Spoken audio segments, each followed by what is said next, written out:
The following is brought to you by the Social Suplex Podcast Network.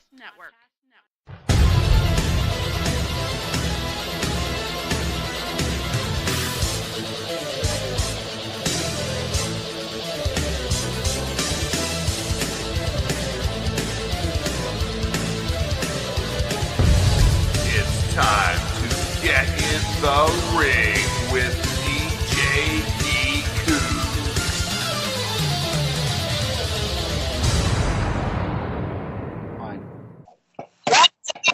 It's time to get in the ring with DJD Cooks and Beast Mike.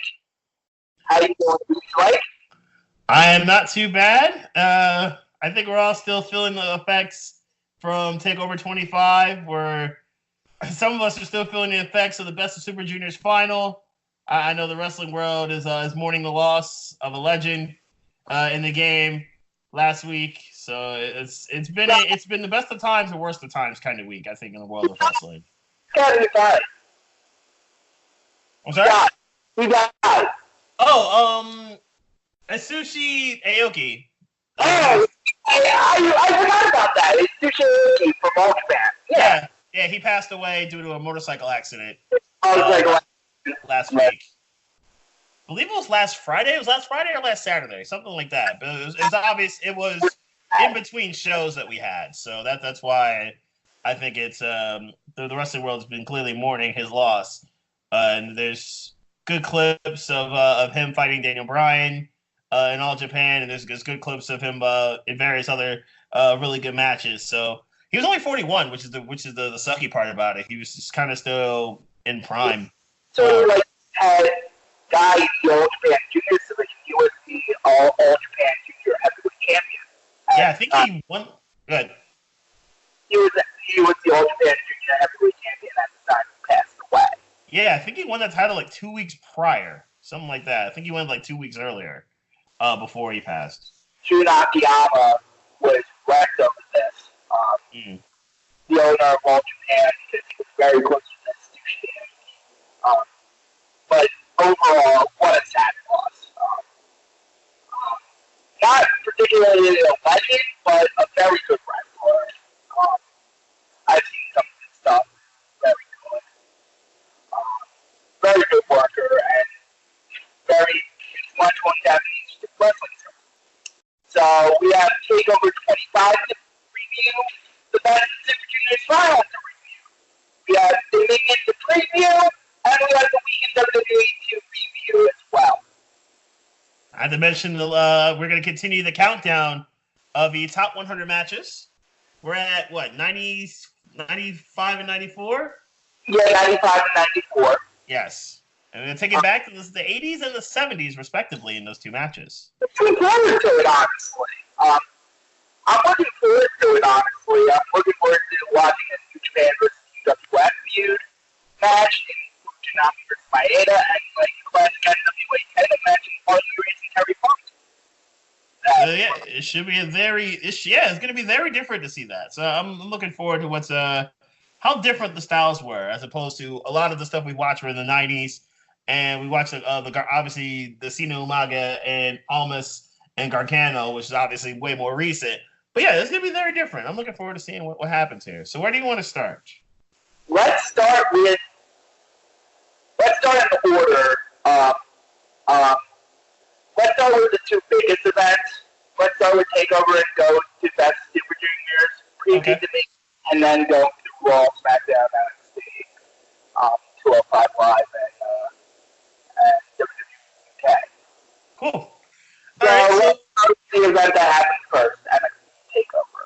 NXT TakeOver taking place in Connecticut.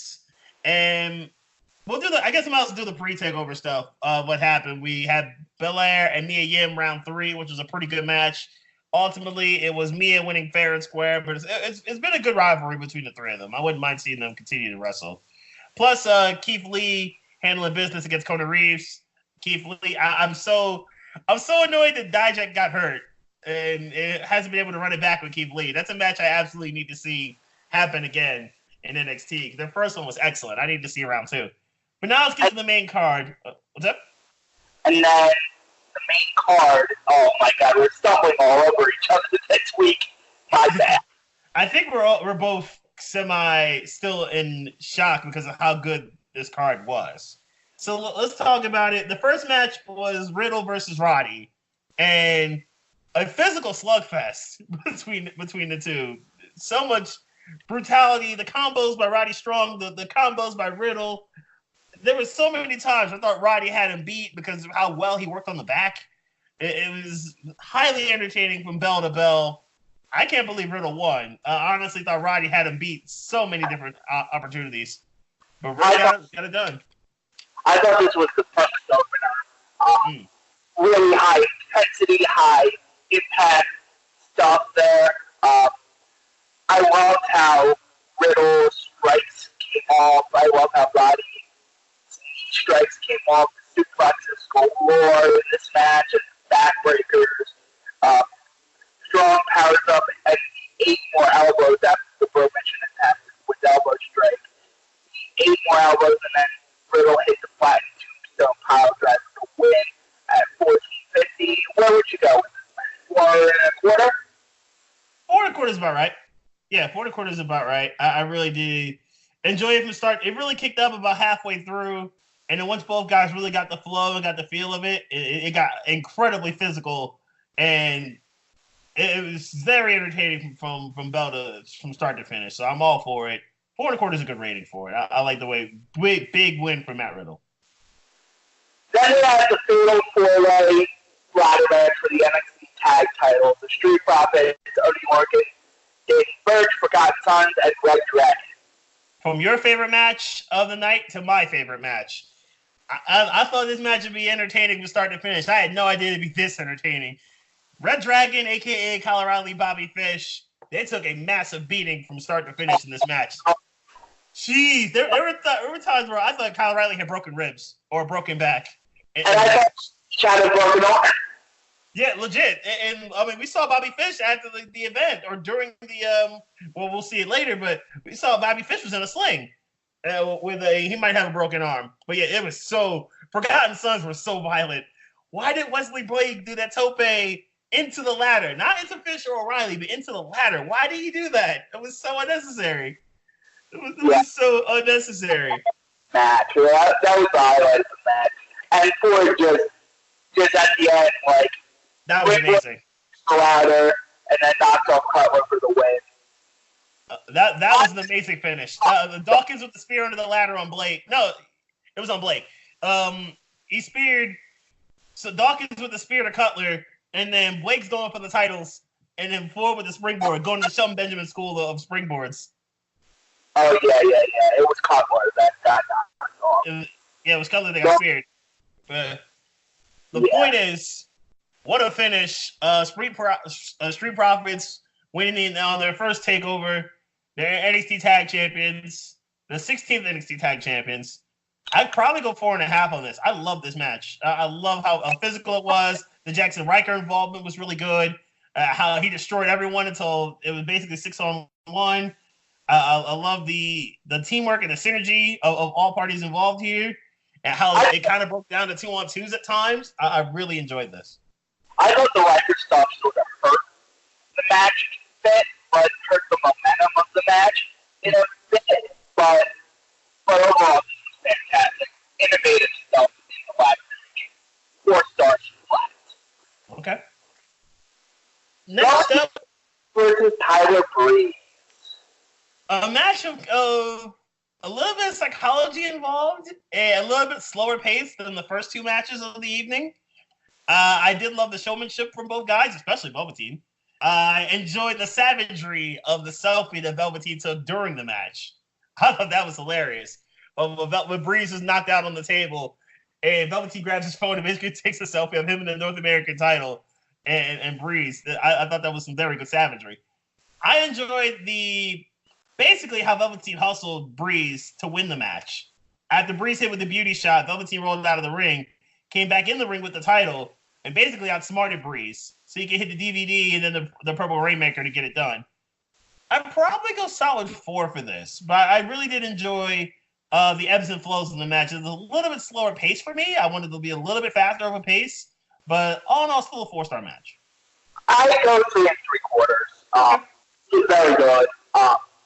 but nothing like mind-blowing, and like the lack of smoothness in between sequences really hurt the match for me. At times, hurt the match, but not like overall thinking it was bad. Right. Still very good. Of course, everybody's gonna be like, 3 3/4, you rated it. No. And then we're in the same ballpark. Yeah, we're in the same ballpark. You know. NXT Women's Championship, Shayna Baszler versus Io Shirai. A little bit different from what I was expecting. I thought it'd be more aerial based with Shirai, though she did get her aerial spots in. But I thought it'd be a little bit more of an aerial pace as opposed to Shayna trying to counter the aerial pace, similar to how Kairi Sane was. Ultimately, it was Io who basically led to her own demise, as she did that bridge pin after Maria and Jessica tried to interfere, and Candice LeRae intercepted them with the cane. It was really Io leading to her own demise with that bridge, and then leading to the Kirifuda, and basically Io was going to go to sleep anyway. She was either going to tap out or go to sleep. So she chose option A. And then the beating afterward, I thought, was really what made this stick. I enjoyed the beat down afterward that Io gave to Shayna. Kind of Shayna getting a little bit of her own medicine. So clearly this beef isn't over yet between Io and Shayna. Probably 3 3/4, but a good match nonetheless. I go 3 3/4. Really good stuff. Smart layout match. Doing it similar to like the Fred Austin thing from last week, where they went for the finish to the sleeper hold and to the pin and bridge, and then instead of Io Shirai winning with the 3, Baszler would countered and choke Io Shirai out. Then we got the big, major big news. August 31st is going to be a big day in wrestling. That was good. That's a good way to do that. And it obviously did the takeover promo. We'll talk about that with NXT UK. But that was really good. Then we get to the main event of Adam Cole versus Johnny Gargano 4. I love the boy wrestling flow. Love his music and how he does his thing. And the fact that he got to perform for Cole's music, his basically that was his first one. If you go back and watch his videos, that was his first remix that he did. Was Undisputed Era. So I'm happy to see that he got put on. I know he's been working with WWE for a couple months now, but very happy to see that he got to perform. Now to the match itself. Crowd was hot. Clearly they were pro Cole. I think a lot of us were pro Cole. A lot of us wanted to see what it'd be like with Adam Cole as NXT champion. I love the psychology of the match. I love how it played out. Well, Gargano with the arm. Obviously, the Gargano escape. And got to weaken the arm. Weaken the arm is much harder for Cole to tap. Versus the knee of Gargano, where Cole's clearly his aim in the game is to slow down Gargano's pace. Because Gargano thrives with speed. So that was a really good... And both things came into play. I love the psychology. No, first off, that tope to the super kick, I couldn't believe Gargano was still conscious after he got hit with that. He dove basically face first into the boot of Cole. Excellent timing. And then the Panama Sunrise on the outside. I can't believe he kicked out of that first off. Second, I love the psychology that Cole pulled off when he kind of said, like, come on, like, trying to wave in the Undisputed Era to go 3-on-1 on Gargano. Instead, it never came, and then he spiked him with a pile driver and tried to pin him off that. I love that. And then how Gargano repaid the favor by faking an injury to the last shot and then getting Gargano escape. I love that. I love that they stole each other's finishers. All that stuff was awesome. And the finish I thought was great, where Gargano simply just couldn't get up anymore. And then it was Panama Sunrise, the last shot combo. Cole wins with no help or no controversy. Probably 4.5 as well. I love the tag match a little bit more than this, but still, I'd probably give it a 4.5 rating. This is my favorite match of the night. Not as a high level as the NXT UK, New York. Yep. But still very good, very great. This was just great. Subtlety at its very finest. So we could move on. Overall, very good show here. Yes, it was. B+. Yeah, B+ is right. Where I think New York probably might have been A-. I give this one a B+. Yeah, I can agree with that.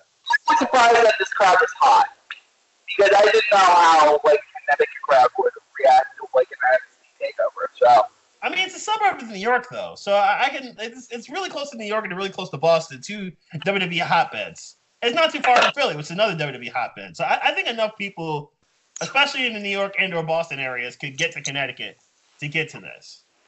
Okay, that's fine. I can accept that. Then we move on to the Best of the Super Juniors finals from Ryogoku to Sumo Hall. So I'll just give you a quick rundown of the tag matches, which were pretty good. Shota, Kitan, and Dragon Lee defeated Red Doritos, John Gresham, and Batista. This was a hot opener. Lee hits a knee strike and drops the knee pad and hits another one for the win over Dorita here. I go 3.5 on that one. Shoyo and SK Kikuchi versus Robbie Eagles, El Fantasmo, and Taiji Ishimori. Robbie Eagles hits the turbo backpack for a 2, then he hits a 450. When Phantasmo blind tags and CR2 pin shove with win, and they continue to go. Robbie Eagles being strong club. Robbie Eagles face her. That was the big takeaway from that match. Doki, Taichi, Yoshinobu Kanemaru, Zachary Virginia Redwich, in order to defeat Big Tom Ishii. No, he lost to Big Tom Ishii, Toriano Yoshihashi, Jushin Thunder Liger, Tiger Mask after Doki got hit with the Karma by Yoshihashi. Then we had Tetsuya Naito, Evil, Bushi, and Sonata defeating Toa Henare, Tomoaki Honma, Togi Makabe, and Kota Ibushi. Magic Keller from the LIJ side on Henare would finish off Henare at 10:30, 3.25 there. Then we had Tetsuya Okada and Rocky versus Marty Scurll versus King. This was a very good match. Top rope elbow drop, and then a Rainmaker versus King would win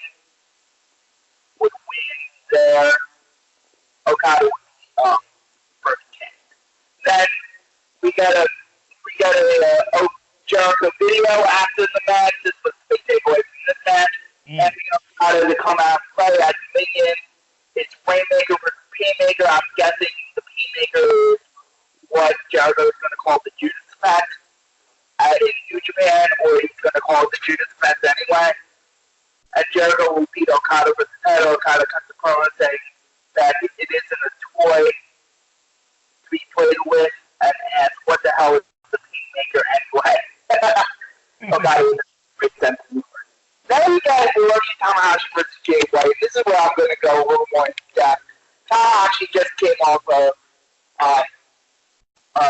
elbow surgery not too long ago. That's why he wasn't on this Impact tour and wasn't on this tour for the majority of it. And that was the focus of Jay White, the left arm of Hiroshi Tanahashi, which was very good. The workover was very good. Jay White was really good in this match.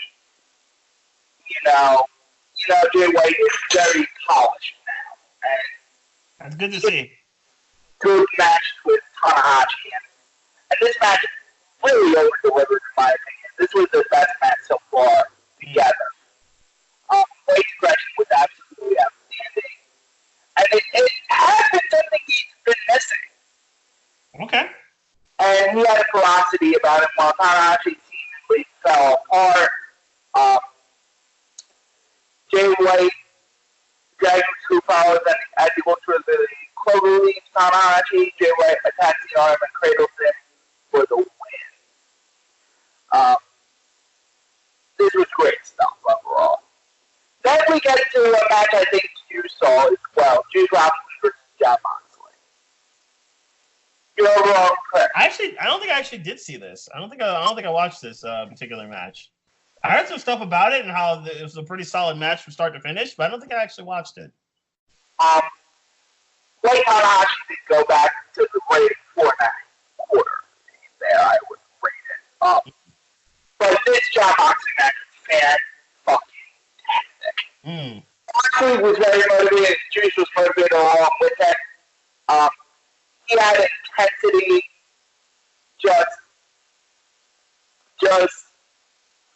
throughout the match, and was beautifully juxtaposed against Juice's babyface fire. Even though he's been in dead end feud for the United States Championship, Juice has, he finally got someone to dance with, and he hit an elevated version of Dirty Deeds to get it done. Doesn't call it Dirty Deeds anymore. He calls it the Death Rider. So it's going to be the Death Rider from here on? That's what we're calling it now? That's what we're calling it. Okay. It was a nice, wonderful brawl, and what's so different from anything else on the show, and it really stood out. 4.5 stars. So Moxley's the IWGP. Was it for the U.S. title or was it non-title? It was for the U.S. title, so he won the U.S. title. So Moxley's the U.S. champion. Okay. So that's the Best of the Super Junior final, which might be my number one match of 2019. Of 2019 so far. This was fucking incredible. Shingo looked like $1 million fucking bucks. And Oscar always looks like $1 million bucks no matter who he wrestles. But Shingo, holy shit, this guy is a fucking star.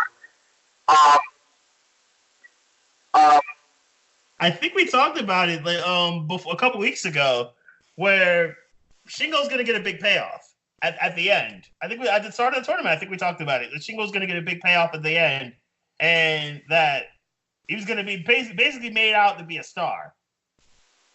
I think whether he wins the tournament or not, I think we both kind of figured he's going to be made out to be a star by the end of the tournament. It took everything to kill this bastard.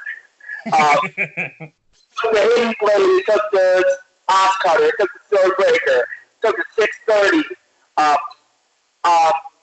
Osprey kicked out of the Blast of the Dragon and the Pumping Bomber. Holy fuck, this match is awesome. It took a combination of the hidden blade, the Oz cutter, and then the Stormbreaker to finish it off. Basically, just to kill him. Shingo, a 33-45 VSK, 5 fucking stars. This is in the clubhouse for my match of the year right now. You basically did have to kill him. This is fun.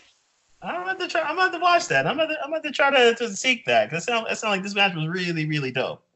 It was. It was really, really good.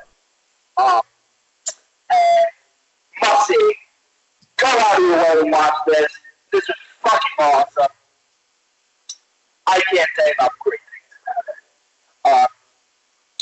And we move on to the Dominion, where Shingo does get a reward for getting to the finals, but not the reward he wanted in the IWGP Junior Heavyweight Championship. But he's going to face Toshiko Chima in a special singles match. Jon Moxley is on the card versus a young lion and Shota Umino, who shows a lot of fire. That should be very good. Okay. Kojima Valley should be very good. Jushin Liger and Yoshihashi versus Minoru Suzuki and Zack Sabre Jr. and they're building up to Liger versus Suzuki and Yoshihashi versus Zack Sabre Jr. Suzuki Japan, Hiroshi Tanahashi, Juice Robinson, and Renki Suzuki versus Bullet Club of Jay White, Jay Owens, Taiki Ishimori, Taichi versus Tomohiro Ishii, Girls Desi versus Wilson Gobernador with that Palm, catching in the rematch clause, Dragon Lee versus Will Ospreay, Kota Ibushi versus Tetsuya Naito. If you have any indication of the last match that these two had, this match is going to be nuts. I'm honestly beaming at the last two matches you just mentioned. Ospreay and Dragon Lee and Ibushi and Naito. Those two matches are going to be absolutely insane. And then we get the main event of Chris Jericho versus Kazuchika Okada. And Jericho's going to be very motivated to step in there with the best wrestler in the world right now. Mm-hmm. I mean, he just beat Omega, so now it's time for Jericho to beat the other one who's pretty much 1A. Hey, I think it's a high possibility that Jericho's going to win. I wouldn't be shocked. I think Okada will retain, but I think it's gonna be a really good match from start to finish. But I wouldn't be surprised if Jericho won. It would put AEW on. I don't think it's going to put AEW on, but at the same time, he's Chris fucking Jericho. Yeah. It would kind of pretty much cement his status as a top tier wrestler, but still, it's gonna be. It's just a matter, I guess. I see a really good match from start to finish here. I think Jericho and Okada have done a really good job of building it up. I think that they're gonna build off each other, work off each other really well. It'll just be a matter of. I think it'll play off the psychology of, remember, Jericho and Omega 2, where Jericho did everything he could to avoid the one-winged angel and succeeded. He could do everything to avoid the rank. Can he do that? Exactly. Can he do that? And how much work will he do on the arm of Omega? Of Okada. And how does Omega evade things like the Code Breaker or the Walls of Jericho or the Lion Sword? Or how does he avoid, and obviously his new finisher, the Judas Priest, or the Painmaker, as apparently it may be known as. How does he avoid all these moves that Jericho can finish people off with? Good psychology is about to happen here. And yes, I totally did find the Best of Super Junior final. I will watch that eventually. I will watch that soon enough. Yes. It's the big dog. Shane and Roman Reigns starts off Raw. So let's get to WWE, and yes, we get it. Believe it or not, apparently somebody looked it up, and apparently it's only 39 minutes of actual wrestling. Yeah, I was like, yep. Yeah, 39 minutes of actual wrestling on Raw. This is absolutely humorous. But yeah, Jericho and Shane. I don't watch at all, so if he's like it's going to. I did not watch Raw and SmackDown at all. SmackDown only had about. I could add it up actually. SmackDown only had 25 minutes of wrestling. The sad thing is, both were actually decent shows. It's both were actually decent shows. Okay, so the show kicked off with Shane McMahon, and this led to an inevitable brawl where Roman was called out. It led to the Revival getting involved, the Revival and McIntyre getting the drop on Roman, the Usos coming in. The 6-man tag was supposed to happen anyway, between the Bloodline and the Revival and Drew. So it ended up doing so. Eventually, the Revival's team, Revival and Drew win the match. McIntyre hit a Claymore. I believe it was on Jey Uso. But that wasn't the point. The point was the three parties involved triple team Roman with the Shatter Machine and another Claymore to Roman. And then Shane would basically mock Roman and hit him with a spear. So basically Roman was left laying on his part of the ball. And then WWE, being the despicable company that they always are, showed Lance Armstrong on screen. I found it absolutely humorous. I found it humorous that they had Lance Armstrong and Matthew McConaughey on Raw. Matthew McConaughey. Nothing steroids is Lance Armstrong now, who lied about his steroids. Yeah, that's not a good look, my friends. Yeah, it's absolutely hilarious. Legit. And the Miz did the all right thing for during his Miz TV segment.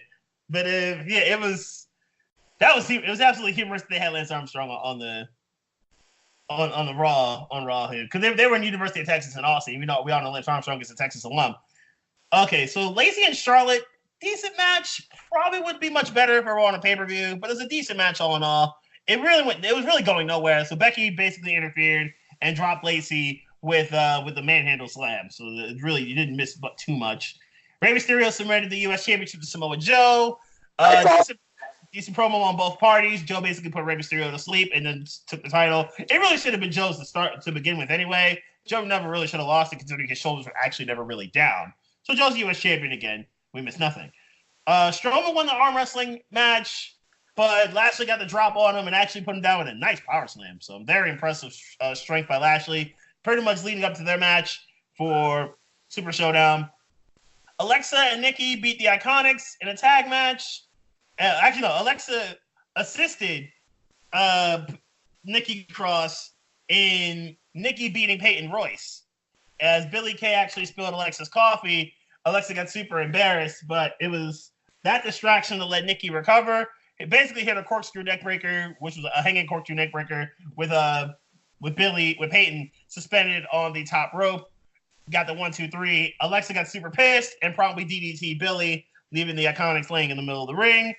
Brock Lesnar, they teased Lesnar. Title.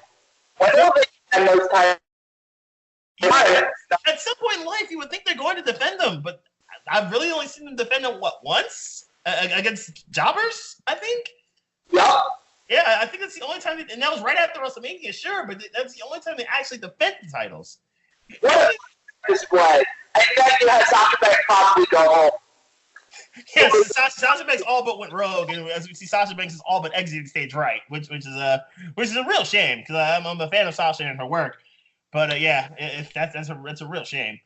Let's see. Firefly Funhouse was weird, goofy, 2 new guests. Devil Vince was great though. It was weird and it was goofy and it was hilarious, and then we got the Devil Vince thing, which I thought was awesome. Whoever wrote these things locked up. Shit! This was awful. What, Firefly Funhouse? This version. I liked it more than you did. I thought the Devil Vince was humorous. I really did. I don't know where else they're going with this. I wish they just have Bray come back and target somebody by now.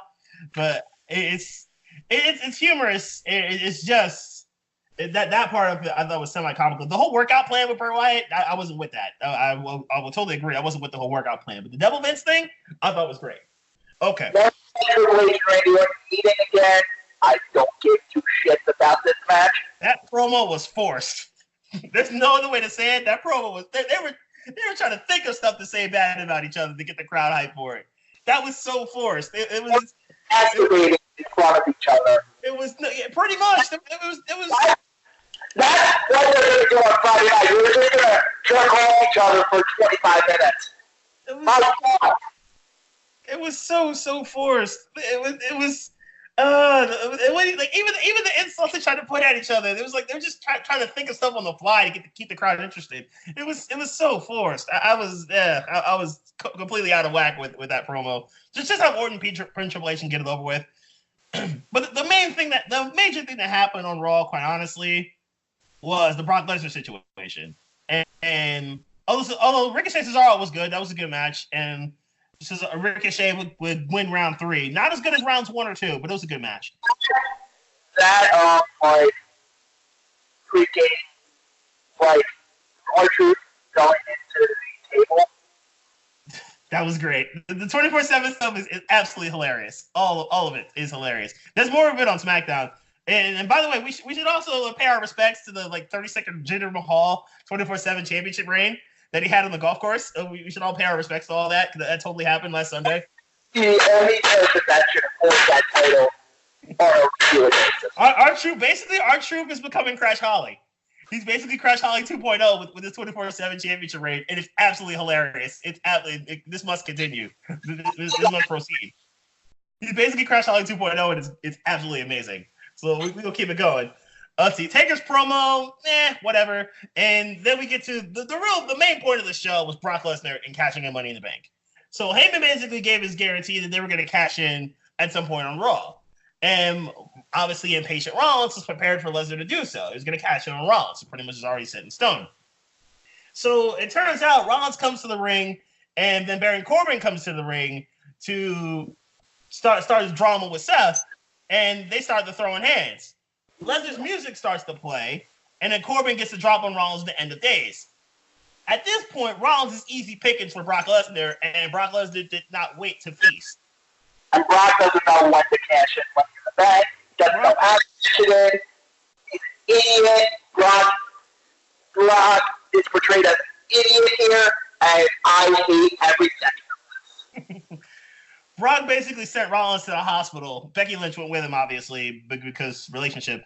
And it was a beating, so now they're going to take this to Jeddah and Friday, which is leading to the two worst scenarios, I think, for the IWC, the Internet Wrestling community, for everybody. Either A, it's a layup, Baron Corbin wins the Universal Championship, or B, it's a layup, Brock Lesnar wins the Universal Championship. I ask you, which is worse? Baron Corbin, at least Brock Lesnar. I don't want to go through what the last 2 years were, where you basically had no world champion on Raw. Corbin that much. I know you hate Corbin that much. Under no circumstance you want to see him as Universal Champion, but go on, carry on. No. And you'll get the epigram next week if Baron Corbin wins the Universal Champion. I'll be like, what the hell are you thinking? Because he's just fucking 12! Fucking 12! You asshole! Nobody even knows about Pete Becker fucking Baron Corbin! He's an idiot! Basically, what you just heard now, ladies and gentlemen, was a preview of what is to come if Baron Corbin wins tomorrow at Super Showdown. I promise you, if Corbin wins, I'm basically gonna set it up, and then D-Coos is gonna knock it down like bowling pins. I'm just gonna let him rant and just let him go. It'll be all time hilarious. Stay tuned. If you want D-Coos to basically go off like this for about 2 to 3 minutes straight, you're gonna cheer for Baron Corbin tomorrow. As much as it may pain all of you to see Corbin actually be a world champion in WWE. For my sanity, pray that Baron Corbin does not win the Universal Championship. Basically, all of you need to pray to the wrestling gods and JBL, or the Father, the Son, the Holy Spirit squad, whatever deities you need to pray to make...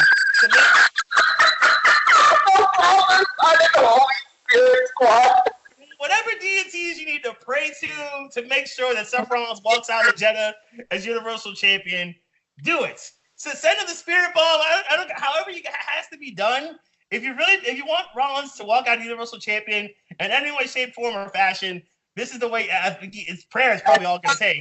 So what? That's how bad this show is going to be. I'm not going to force myself to sit through that show for like 5 hours straight on Friday. Okay, so check it. They kept comparing that this show tomorrow is going to be compared to WrestleMania. Which one? Which one are we talking here? Are we talking 32? I mean, they're claiming it's going to be like 30, I guess, or 31, which is God's here. But like, what are they? Which one? Are they compared to 32? Are they compared to some of the trash WrestleManias? Like, which one are we going with here? WrestleMania 9. This is that bad. This Super Showdown could get ugly and ugly fast. Kobe Dolph's gonna be nice, but it's a lot of the other stuff otherwise is gonna be. Yeah. I had a fucking mouth with Dolph Ziggler. Get off my fucking television screen. So we'll shift to SmackDown and. Dolph Ziggler wins the. You're gonna get another round. Dolph Ziggler wins the WWE title. Oh my God. Honestly, I'll be just as pissed as you are if Dolph wins the title. I don't want to see Kobe lose to Dolph. You'll get another round if Dolph Ziggler wins the WWE title because he's a fucking geek. He's a fucking geek. I normally like Dolph, but I don't want to see Kobe lose to Dolph. No, I don't want to see that. That's not worth it. There's no need to do that. Decent promo between the two of them. SmackDown only had 19 minutes of wrestling. You only had 19 minutes of wrestling? Wow. Just me. You know, WWE, you want to know why WWE is doing well? Because they're actually presenting wrestling. You know why they have the shit? Because you're not presenting wrestling. You didn't learn from TakeOver, any of the NXT stuff, or even 205, which had more wrestling than Raw and SmackDown. Vince wasn't at TakeOver in Bridgeport. which is the real statement to AEW. That is a compelling one because it was just an average takeover, but by their standards. But, you know, I'm just. Yep. Throw my hands up. Let's move on to 205 Live in the UK because I want to watch the actual wrestling that matters. Fair enough. You didn't really miss but too much, except for Alexa Bliss, number one contender for the SmackDown Women's Championship for Stomping Grounds in 2 weeks. And other than that, Roman versus Drew, they're gonna run it back at Stomping Grounds in a couple weeks. Other than that, you didn't miss but too much on SmackDown. Decent tag. What's up? Goldberg had a promo. Goldberg cut a promo. Goldberg and Taker had a stare down to end the show. Drew for more 24/7 hilariousness. Lost the title to Elias and then won it back under the ring, literally under the ring. And we had Kofi and Woods beat Owens and Zayn and the Dolphin with a super kick after that. Other than that, you didn't really miss but too much on SmackDown. Phillips after Triple won the 24/7 title back was hilarious by Phillips. But other than that, you didn't miss but too much. Now let's get to the NXT and let's get to 205 now. But let's get to actual wrestling. And you're gonna see this past week. Yeah, I basically did NXT already with the takeover, so we don't need to worry about that. But 205 was decent this week. Tozawa ended up facing Drew Gulak instead of who am I forgetting? Oh, Noam Dar. He was supposed to face Noam Dar, but Gulak jumped Noam. And he's rocking more hair now. He can grow out his hair a little bit. He jumped Noam before the match. Basically, he took out his knee, and then had a decent physical match with Akira Tozawa. Ultimately, it was Gulak, who was way more physical than he's been beforehand. Still got the tech stuff in, but he's a whole lot more physical than he's been in the Gulak that we know. Gulak got it done with the pin, and Gulak beats Tozawa one-on-one. So now we're looking at a situation where we don't know who the number one contender is for Tony Nese and the Cruiserweight Championship. But it's looking like Gulak and Tozawa put themselves in prime position to do so. Then we got a physical main event between Oni Lorcan and Arya Daivari. Yes, we're in a world of 205 where Arya Daivari is a consistent main eventer. He did not suck in this match. Arya Daivari and Oni Lorcan had the physical match that we expected. It was wrestler. It's what? Because Oni Lorcan is more than a competent wrestler. Oni Lorcan is a very, very productive wrestler. And ultimately, it was working on the arm of Arya Daivari that kind of sort of led to the win. Daivari would hit the frog splash. And that person's splash, but Lorcan teched it into a roll-up and then would eventually get the pin. So, very impressive by Oni Lorcan to get the win there. But it was a really good match from start to finish between the two of them. So, I'm very happy for both. Now we're going to go overseas, NXT UK. Really, the setup was to the Fatal 4-Way.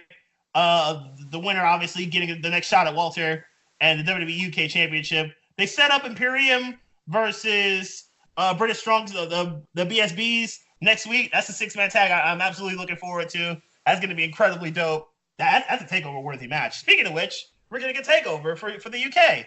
August 31st, they're going to run it back and do another takeover. It's going to compete with AEW. That's going to be highly entertaining to see who gets better numbers live. So I'm looking forward to seeing that. That's going to be crazy dope to see who gets better numbers.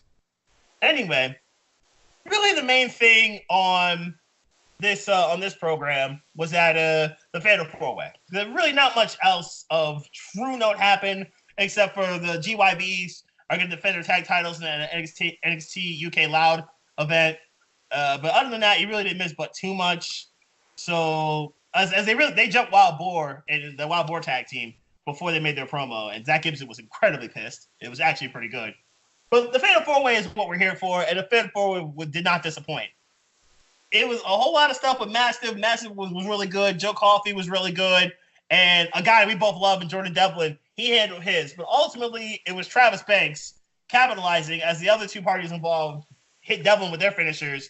It was Banks that hit his, the Kiwi Crusher, that finished the deal. And Banks wins the match, pinning Devlin to get the number one contender status. So it's going to be Devlin. There's going to be Banks versus Walter eventually. We don't know when, but we know Banks is going to face Walter for the NXT UK Championship. That's WWE for this week. Yes. That's WWE for this week. Did you hear about the Ring of Honor thing with Bully Ray? Yes, I did. I did hear about that he got involved with the fan. And Bully, I know, issued a statement And I think some people are coming to his defense, but yeah, he did issue a statement. I believe it was yesterday on Twitter. Yes. What is despicable on all sides. On all sides. Yeah. Everyone messed that up. You're right.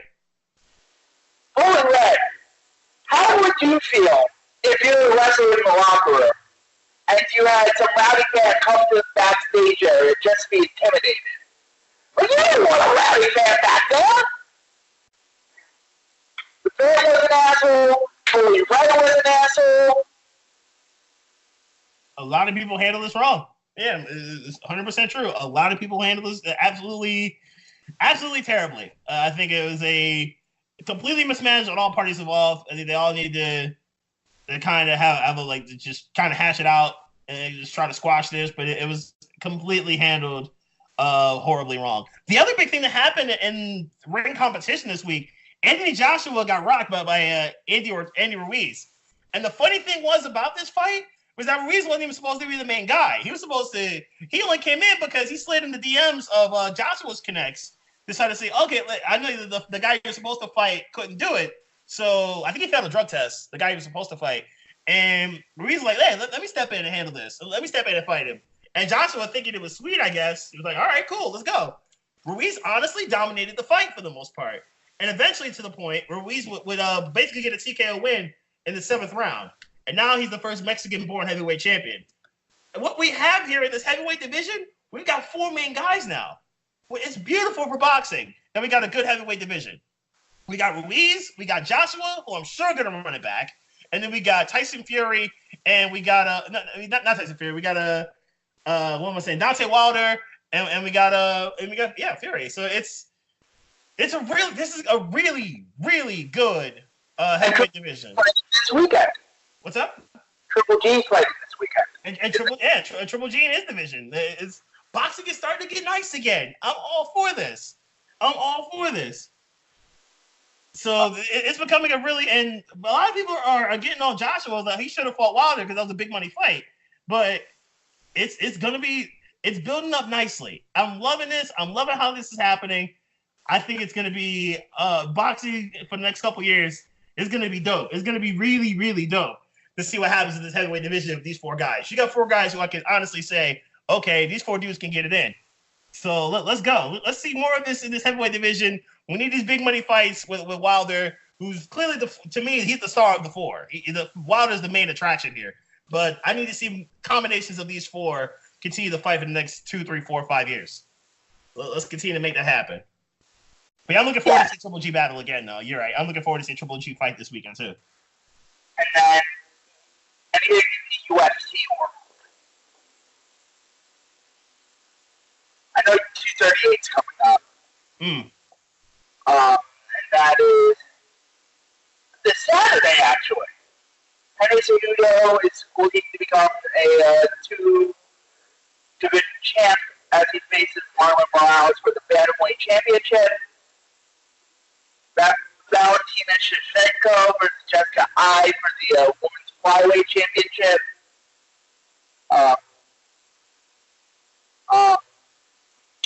Tony Ferguson versus Dominic Cerrone. That should be a good fight. And there's a bunch of preliminary cards on ESPN. So, that should be good. That should be a decent UFC card. Yeah, decent UFC card from the United Center in Chicago. Let's see if we'll get some NyQuil moments out of this card. We'll see.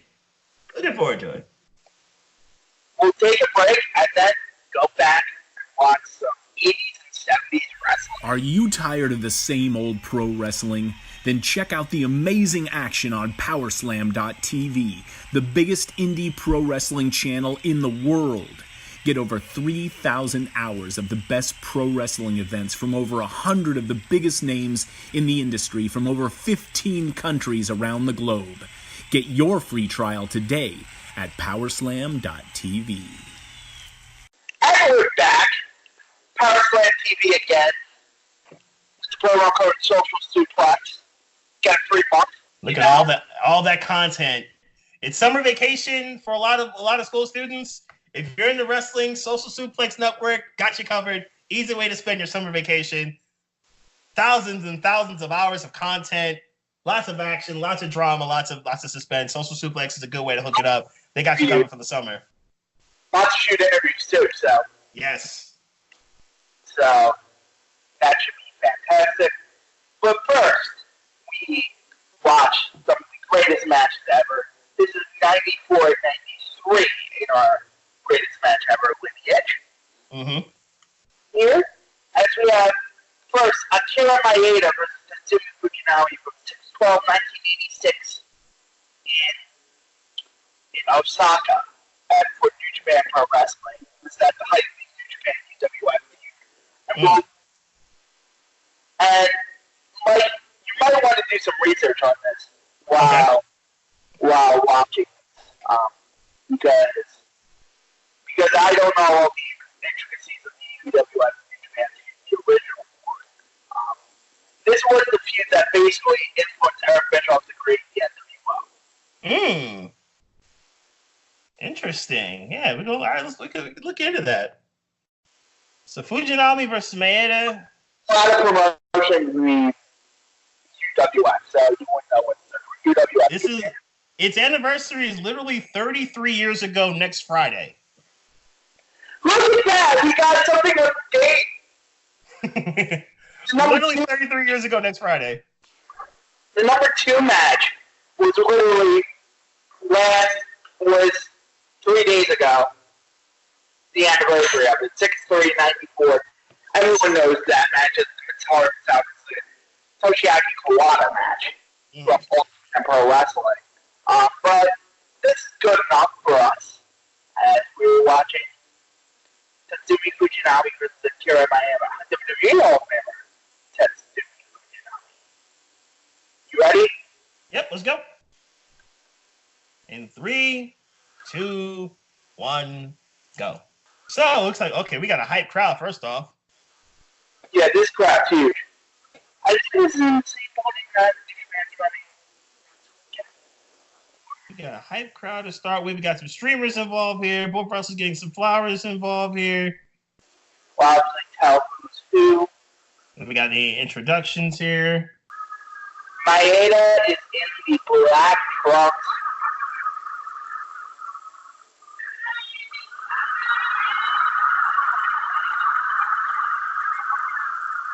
And Fujinami is in He's in the smaller trunks. Fujinami is. the Yeah, because they're both wearing black trunks, but Fujinami is wearing the smaller version of the smaller trunks. They pretty much have the same type of ring gear.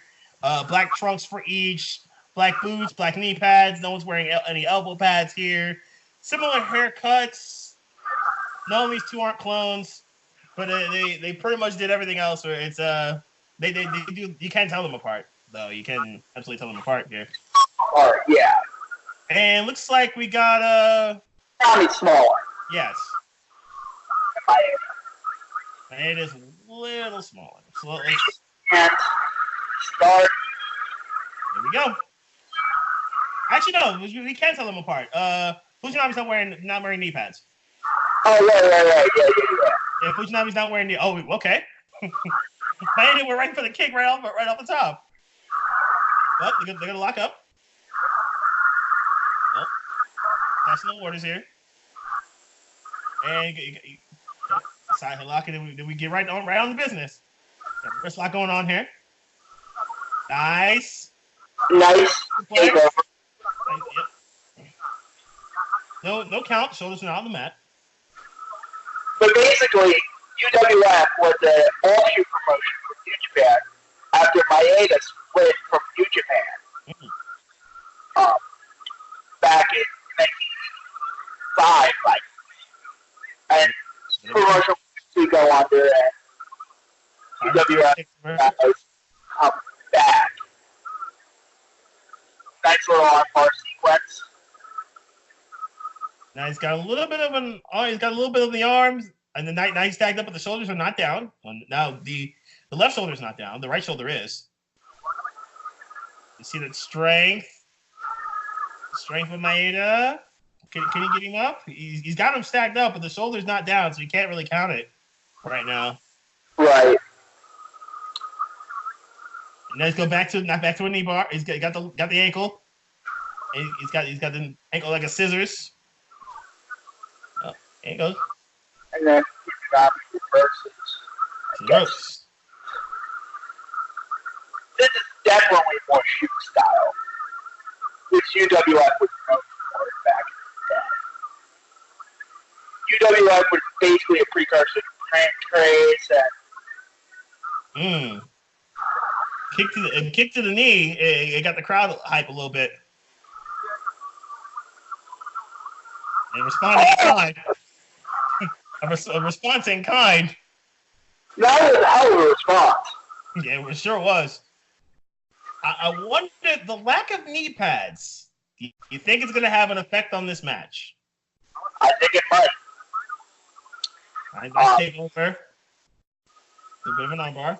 Give you authority on New Japan UWF history, but there was I know that the feud was huge in influencing our official NWA. Nice. Still got the arm control. Still with the nice arm. Still the nice rollover, but still now has wrist control.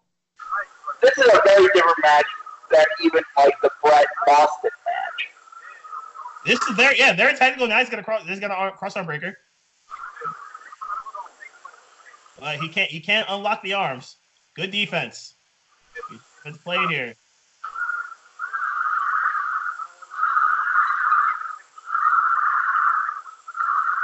Good play here.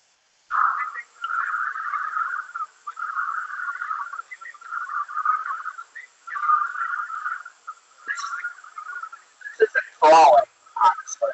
It's good stuff. Yeah, no, it's good entertaining stuff here. Just kind of taking this in right now, but it's good entertaining. The arm breaker is very much in. And I'm in red. Now the leg is trapped. Maeda trying to get up. Yep.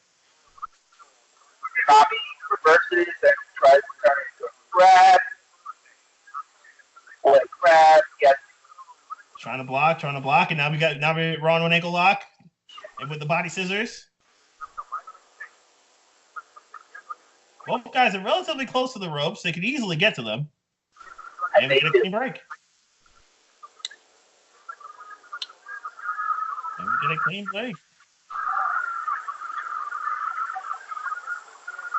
Can you get collar elbow? No. Both kind of feeling each other out. They lock hands. Get a test of strength. Looks like that's what we're getting here. It's test of strength. Nice drop kick. Oh, this is aggressive. This match just turned up quick. Look how quick this match just turned up too. Oh, okay. At the shoulder blast to follow. Why does match just go 0 to 60 in 3.2? Making a busted crab.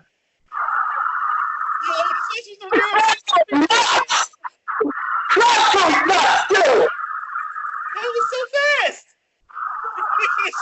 We get streamers being thrown in the ring now. That was so fast!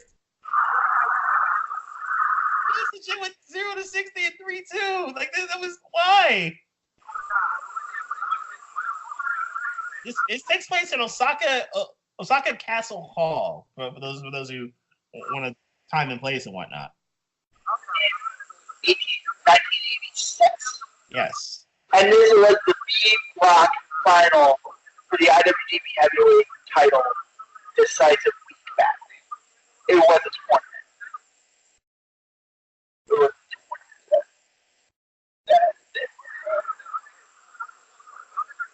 that wrestling. As get back to the match, we got a body scissors here. Or at least it was a body scissors. No, the body, he couldn't get the full on scissors here. But you got leg control, got ankle control here. Nice. So kind of a one-legged figure four to / knee bar type of deal happening. Right in the center of the ring, too. There is certain ferocity to this work. It's like this match look at the match shifted gears. Like it went from slow, technical, And then we got like 30 seconds, like it went to overdrive type of thing, and then like it shifted to another corner, and then now it's like, oh, we're back to a textile again. That went so fast. As Maeda gets to the ropes. That's Fujinami. That's Fujinami, excuse me. Fujinami gets them. They're wearing the same stuff. Fujinami not wearing the knee pads. But the knee bar's back on. As I asked before, will the knee be involved here? Fujinami, the hold is broken. The ref gets him to break the hold because Fujinami got to the ropes. And the lack of knee pads, will it be a factor? He's already shaking out the knees, Fujinami is. He's trying to work from the ground, but Maeda keeping his distance. Very smart. Nama not kick him in the hamstrings, kick him in the back of the leg. Good offense from Maeda. Now back to the knee. Oh, that's ferocious. The kicks, then the trapping the knee. Look at the sweat on Fujinami right now. As Fujinami is trapped, he's trying to get to the ropes. Endo trying to break the hold. He could have went the opposite way and tried to get to the ropes, but he didn't. He kind of put himself in even more of a hazardous position here, as the knee is trapped, and he's got the ankle held nicely. Fujinami is in some dire straits without those knee pads. That is the left knee of Fujinami, by the way, that's being trapped. And Fujinami's trying to reverse it to an Indian death block. He's close. And still hasn't flipped, still hasn't reversed it, and he didn't. Oh, he didn't get a tap. He just pounded the mat twice. Usually 3 would signify a tap.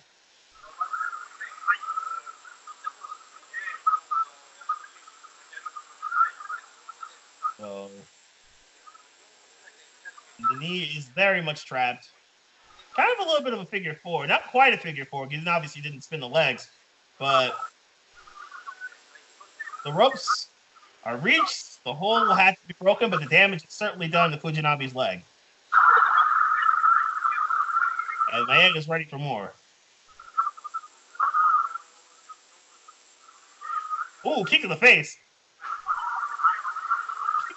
Now Maeda's going to work. Look at these kicks. Oh, fuck!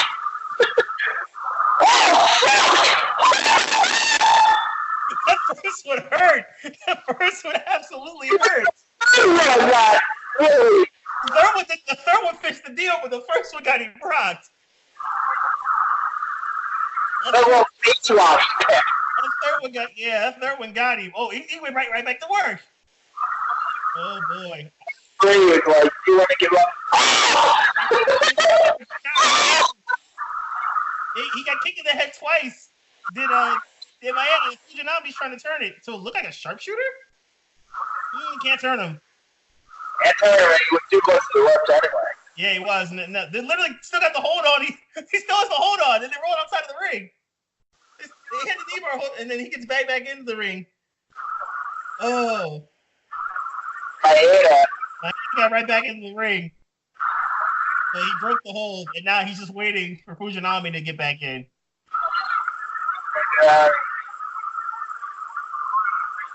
It would be smart if you took some time to it. Those kicks, though. Well, they're going to lock up hands again. And nope, no lock up. Nice kicks. Back to the kicks. Jeez, he can't take much more of these. Now he's switching up the kicks. Jesus. This match has been just kicks at knee bars. It's been fucking awesome. Man is literally trying to kick his head off.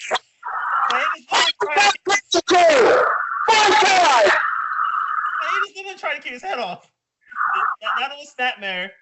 And now he's trapping the arms. He's got a modified sleeper hold, but he's got one of the arms hooked. Oh fucking shit! Deleted so fast. And now he's gonna try a little bit of a triangle choke. It's kind of what it looks like from this angle. Yeah, it's what it is. Triangle choke. And you can kind of go hybrid if you shift it over a little bit across arm breaker, but he's definitely got the triangle choke. He actually has a triangle choke on him. Now he went from a knee-based offense to Maeda did to now a neck and head-based offense. And not only does he have the arms, he's got the wrist control as well on his left arm. He's trying to clearly make the left side of his body useless. And he's got the he's got the head clearly trapped. The shoulders are not down though, so it's even better. It's smart awareness to keep the shoulders up on Maeda so he can't be pinned. It's smart awareness there. Even if Fujinami were to try to stack him up, which he's trying to get out of it, he breaks the hold. And now it looks like he's got an STF. Oh, okay, we're going butterfly. Nice.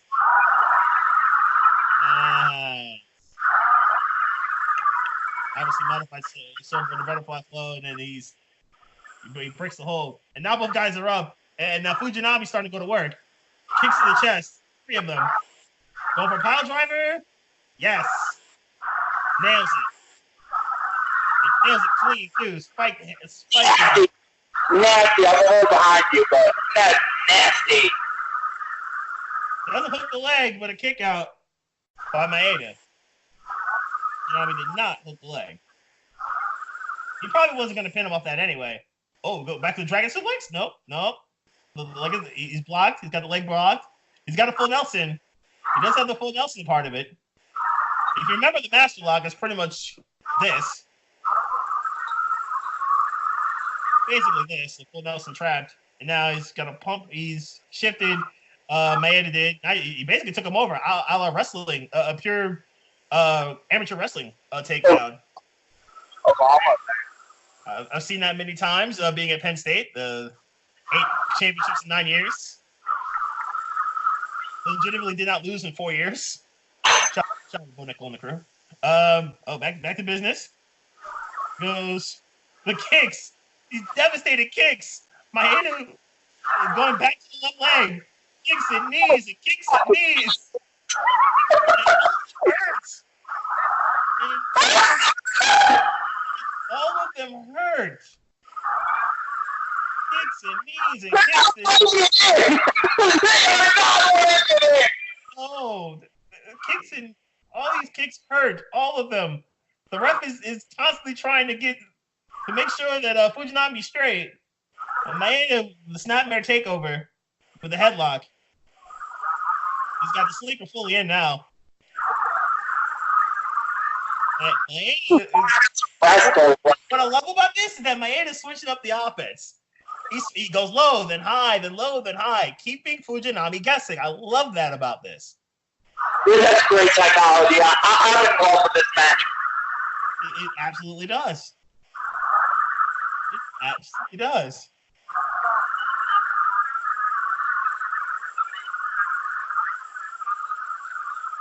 Both guys are now up on their feet. And get a clean break. Fujinami got to the ropes, and we got a clean break. Yep. So both guys again going to the center of the ring, again locking fingers. And this time they fully lock the fingers, and then we get a kick to the head. You should have known better. Why'd you do that, Fujinami? You should have known better, sir. You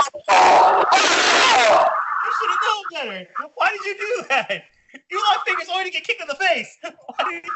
Why? You should have known it was going to happen. He had another snap man, and then back to the cross-arm breaker. Why did he not know better? He should have known. And then back to the cross-arm breaker. It's again, low to high. That's the great thing about this. I love this kind of offense. That was dumb. Why did Fujinami do that? That was really, really dumb. The only offense Fujinami realistically got is a couple kicks and a pile driver. Pretty much. This has been a pure technical wrestling, pretty much for the most part. With a lot of submissions and a lot of psychology. A far cry from a lot of the matches we've seen so far, which has been a whole lot in terms of big impact moves. You know? Back to the kicks.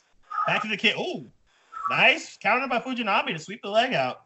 Then take the plant leg away from him. And now this match wants to turn up again. What a side kick.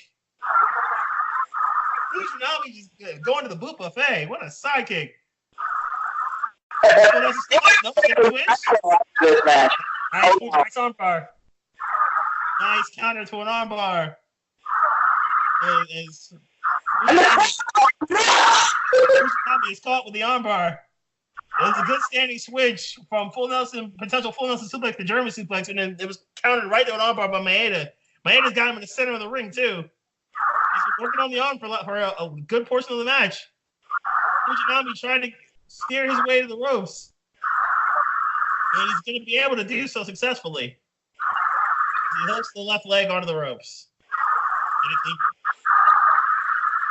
And then we get kicks, and then we get more kicks. The boot buffet is still open, ladies and gentlemen. Oh, good counter. Then it's German! German with a bridge! 2!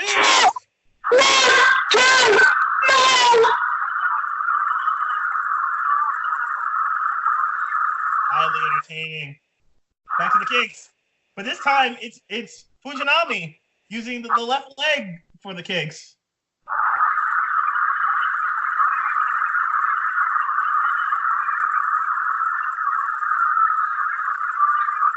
And now we got Maeda who's down.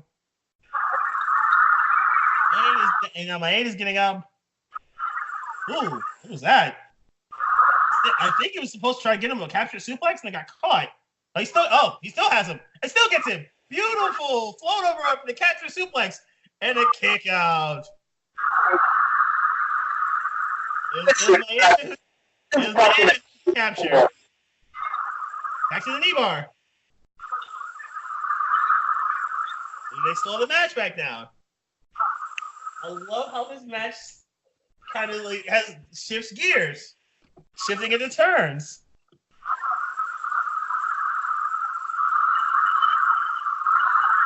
Oh, this shifts gears like that. But the knee bar is still intact, and they're in the center of the ring yet again. Fujinami's tried his hardest to try to turn it over to an Indian Deathlock, but he's been unsuccessful in every turn. But he's going to be able to get to the ropes this time. And we're going to get we're not going to get a clean break. I'm not going to get a break. Maeda pulled him right back to the center of the ring and then put the knee bar back on him.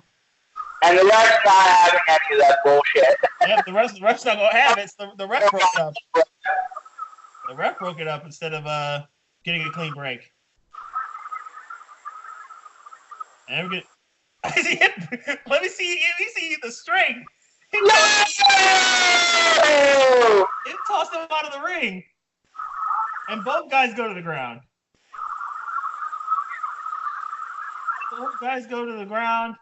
There's streamers everywhere.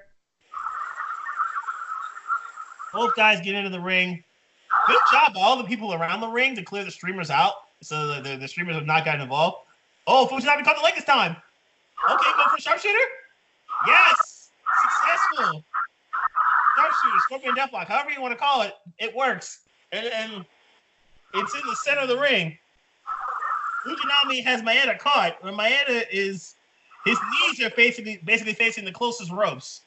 He is so far away from the ropes that he can actually see. And that hold is in deep too. The hold is in very deep. Both guys get to the ropes illegally on the part of Fujinami, desperately on the part of Maeda. The hold is broken. Kick to the leg, back to the leg, rolling lighter kick or spinning heel kick. Either one works. Oh, look at the cause. Oh, look at it. It caught him right above the eye too. Look what it caused. Oh, Fujinami is busted wide open, and it was above his right eye. I just love that kick. Holy fucking shit! He caught the heel of the full Nelson suplex. Beautiful bridge too, and a kick out. It caught him right above the eye. It caught him right above his right eye. It was nasty. He either caught the point of the boot or he caught the heel. Either way, it hurt. Nice suplex float over, and a kick out. Fujinami. That's done.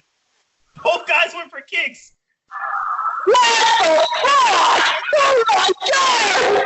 Both guys went for kicks. Maeda hit Fujinami kinda.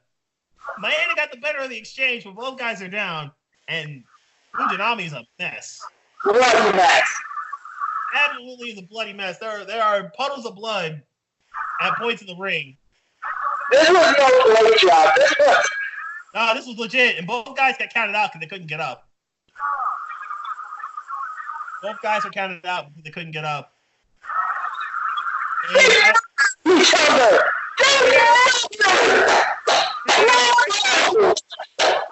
What a match. We got our first draw. They murdered each other. We got our first draw in this top 100 countdown, but I don't think either of us are disappointed. This was honestly. It was like a bullshit. Like, both people were winning shit out of each other. It really did. This was entertaining and physical from start to finish. I love how the match it started slow and then kicked up, and it's slow, kicked up, slow, kicked up. It shifted gears. It's like being on the road with a sports car, right? Where you're shifting gears into the turns. That's pretty much what happened here, and it all made sense. Somehow these crazy bastards are standing. Oh my god! The gash over Fujinami's head, and he's wrapped in a blue, kind of band. There's an ice pack. It's kind of a blue band of ice. Maeda looked like he could still kind of sort of go, but he was knocked out for a good 10 seconds. Both guys in the middle of the ring, taking hands. Great sportsmanship on both parties. What a match! What a match! It's a draw. It's a physical draw. Easy. Both guys shake hands and show respect for basically killing each other for a good 25 minutes. Highly entertaining from start to finish. I'm all for it. That was really, really good. This wasn't ass kicking, but they didn't murder each other. Yes. They did it in a psychological way. I think that's the part of it. They did it in a psychological way. Fujinami was really the star that So much punishment. Maeda was hitting those kicks. Maeda hit so many kicks. But that's a very good match. So we got some physicality there, and now we shift focus to we're going even further back from the Sam Houston Coliseum. We're taking it back. Harley Race versus Terry Funk for the NWA Championship. 2 out of 3 balls. This was July 1st, 1977. So we're going to load this bad boy up, and we will get right with the showdown. 3, 2, 1. From Sam Houston Coliseum, July 1st, 1977. Yep. Terry Funk. Harley Race is the champion. And the classic NWA championship match. Got big gold. Mm-hmm.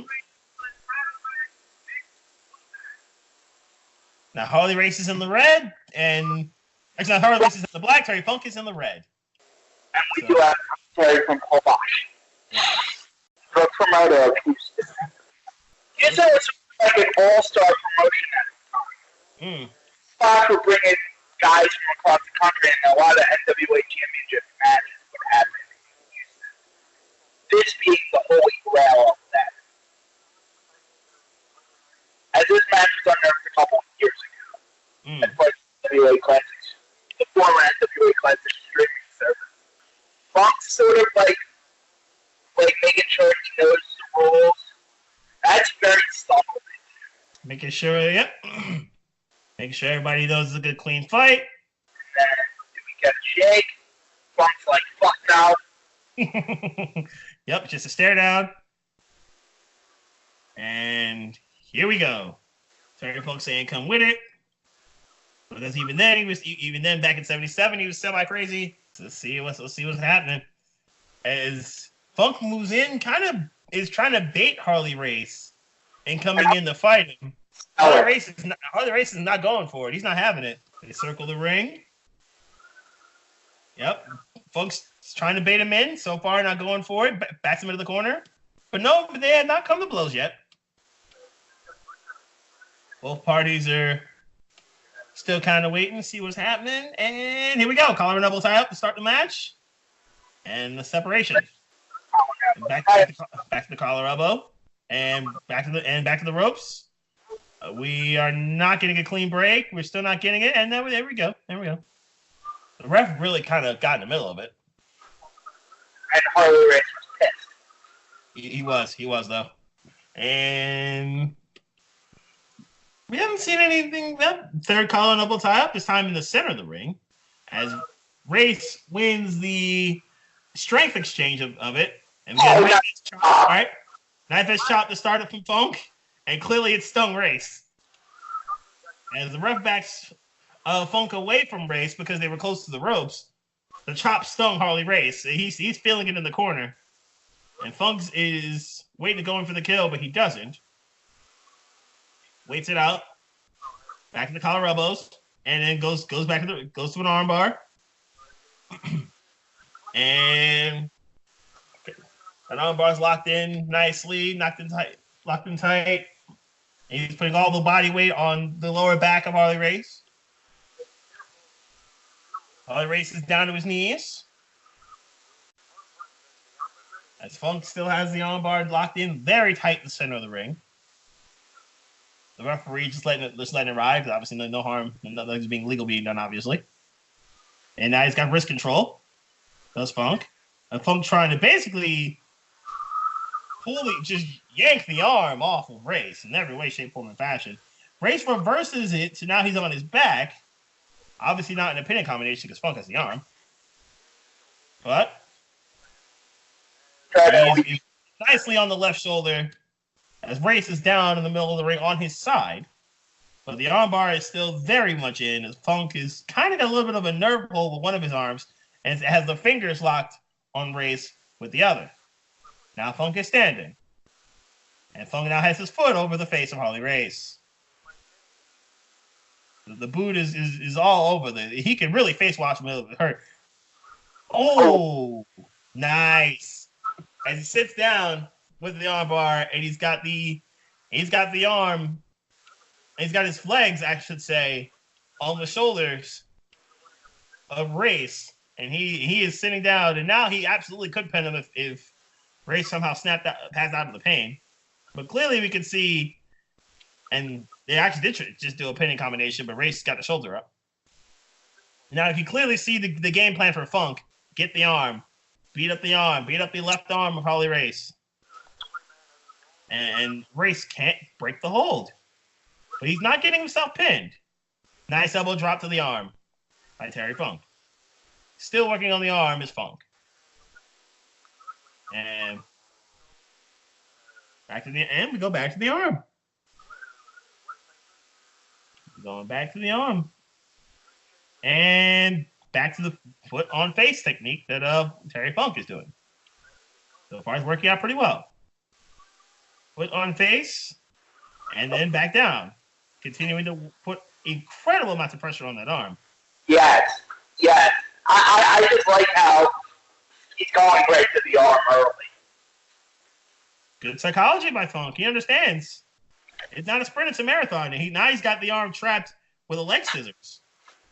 And then go behind. Try to float him over. I love collegiate wrestling. Yep, he is unsuccessful in doing so, but he still has the wrist control on the arm. This is very good. It's very smart wrestling here by Terry Funk. In addition to this, he has the opposite arm also hooked as well. Still focusing on the left for the main offense, but the secondary offense is now on the opposite arm. So he's keeping the opposite arm barred, so Race really can't do anything about this right now. Very smart. The leg is behind the face and the head of Race, and Funk could try to do one of two things. He could either try to roll him over to try to get a pinning combination, or he could just focus on the arm. So there's a really smart offense here. That's nice. Now he's got the armbar in a little bit of a chimera. But Race gets to the rope so he can finally at least alleviate some of the pressure. but the damage was done for a couple minutes. Race does chop with the injured arm. Funk responds in kind. Nice strength by Funk. Gorilla press slam, the military press slam, however you want to call it, and then back to the arm. It was only a diversion to get back to the arm. Genius by Terry Funk. Genius by Funk right there. That was very, very smart. I'm all for that. And he still got the arm. We're back to where we were before the chops. Funk on arm. He's got the other arm at bay. Well, now Race frees the other arm momentarily because Funk now controls the other wrist and can kind of sort of pin him to the mat if he's strong enough to do so. As he's got both arms. He's got the right hand trapped and he's got the left arm barred. So it's a good situation here for Terry Funk. And the left arm is up, and now Funk gets into a pin combination and a kick out. A raise, and then back to the arm goes Funk. Funk not letting him get out. He's not letting him escape and having any time to breathe. Very relentless offense by Funk. That arm is hooked. And he's still on the arm, and now Race is somehow getting to he's on a knee. He's trying to get to his feet. Got to his feet. He's fine. He is there. They go to the ropes, and the ref is asking for a clean break. 3, 4. And Harley is as peaceful. He didn't get a clean break, but Race gave it to him anyway. Race gave himself one. Nice open hand chop to the chest of Race. And Funk going back to the military press slam. Successful. And you already know where he's going. Knee to the arm. Goes right back to work. Knees to the arms repeatedly. Nice leg drop onto the arm, and he's got the arm barred. Great offense here by Funk. The crowd is hot. The crowd is nice for this stuff. But the arm is certainly barred. Very good. That's been the name of the game in this offense. So far, very impressive work. As he is doing everything, he's basically trying to rip the arm out of a socket. It's basically what Funk is doing. Not doing a terrible job so far. He does not have the other arm trapped this time. He's focusing all of his attention, for the most part, on the left arm of Race. The ref can count it. His other shoulder's not down. His other shoulder's not down, but the foot is back to the face of Race. And it's boot on face. Ow. As Funk is now back up to his feet, still with the arm, and then Wait. He span around, and that got eyeball, and then we're going back to the arm, back to the left arm as Race turned over. It was a bait and switch. He got another different hold on the armbar. Ooh, that was nasty. He got all of that face turn as he shifted his boot onto the eyeball of Race. So he can immediately, and we go to a commercial. Why did they just cut off like that? That was weird. Okay, we back. That was odd, but we back. And it kind of cut off right there. And then we're back on, and Race is now got a side headlock on Funk. As Race finally has some offense. Race finally has a bit of offense. Nice elbow to the kidneys. Nice elbow to the kidney by Funk, but it's had little effect because Race still has the side headlock on Funk. But the onslaught of the arm, it's going to take a little bit for Race to recover from this. Funk now has the left leg to get kind of an inverted atomic drop if he wanted to, but he might be going out before he even has a chance. Funk is fading, and he's fading. Race got the nice headlock locked in real tight. Race's shoulders are down. Oh, his shoulder was down. He's got his left shoulder up, so he's good. He's good. But the headlock is in place. It's right. It's acting pretty good. Oh, Funk trying to go for a pin. Yes. Look closely at the left shoulder. Is the left shoulder down? The right shoulder definitely is. But the ref sees it as a good view. The left shoulder is not down. Well, Funk is clear. Yeah, you're definitely right. Funk is absolutely trying to pin him.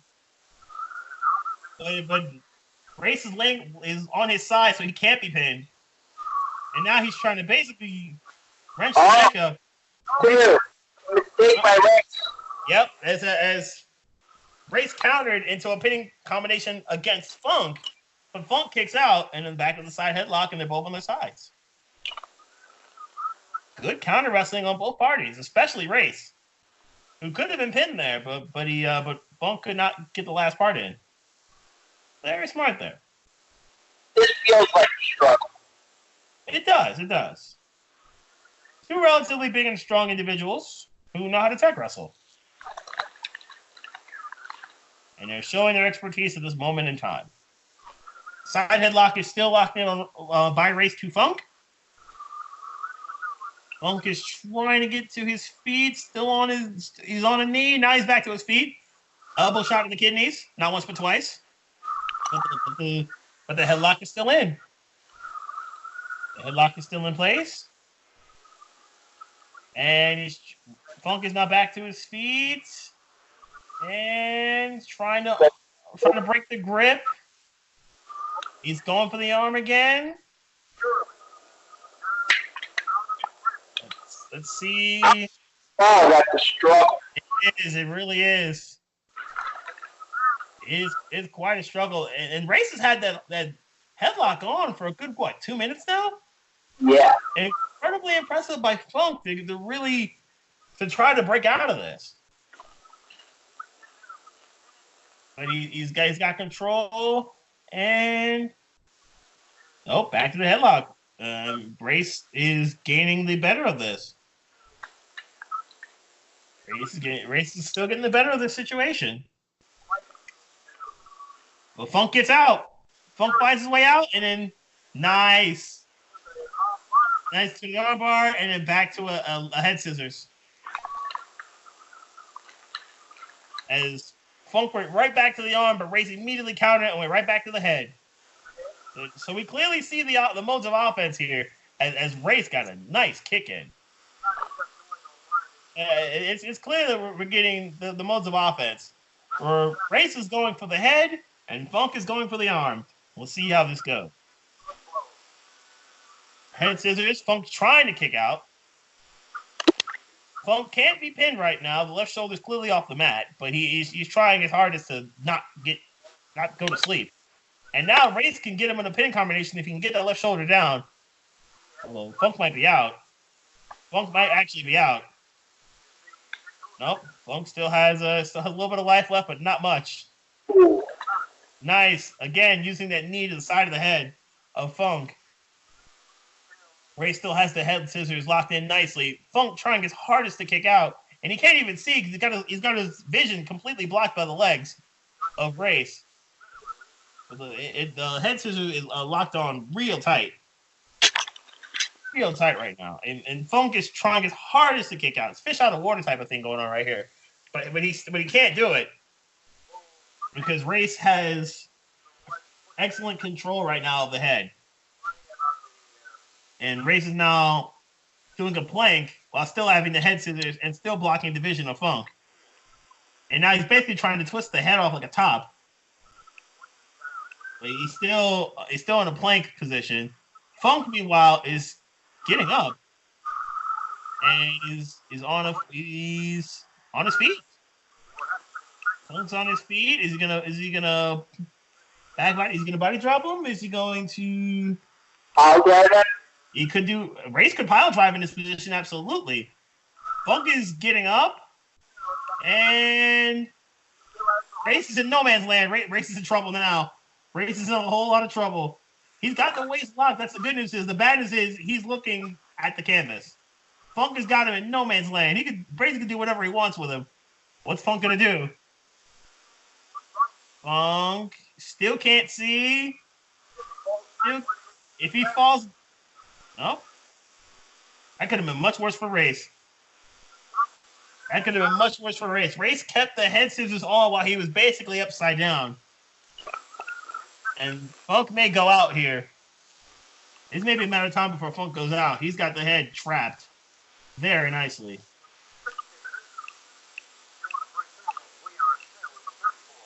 And it's a... Harley Race still has the head scissors locked in nicely. The fans are kind of going a little quiet here. Obviously being in Houston and the Funk being a Texas boy. So you clearly Funk being having the home field advantage. But that's a little silent. Race continuing to have the head scissors locked in. And Funk somehow still conscious. Right. After having that hold blocked in for the last 5 minutes or so. Race still here. Funk trying to kick up. He tried the bicycle kick up and still couldn't do it. Race, and it's not even like Funk can even get to the ropes. Race is basically blocking the ropes. Now he's got him. He could have him in a pinning predicament if he chose to. If he chose to rear back, but he's not going to do it. Because obviously he keeps the head control.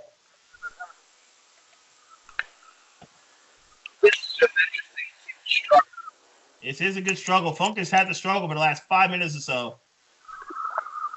He's had the struggle for the last 5 minutes, and now we're back to where we were, where Funk was able to get to his feet. Funk this time does get to his feet. And Funk got up to his feet a little bit quicker. And Funk is basically walked his way to the... I don't know how he was able to see. He basically walked his way to the ropes to get Harley Race, try to get Harley Race to break the hold. And Race finally does. Punch to the gut by Race. Chop to the head. Crowd getting back into it. Now the Funk's out of that head scissors.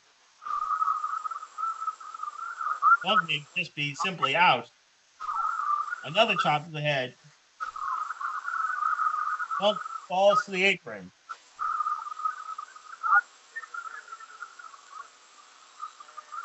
Funk falls to the apron, and now let's...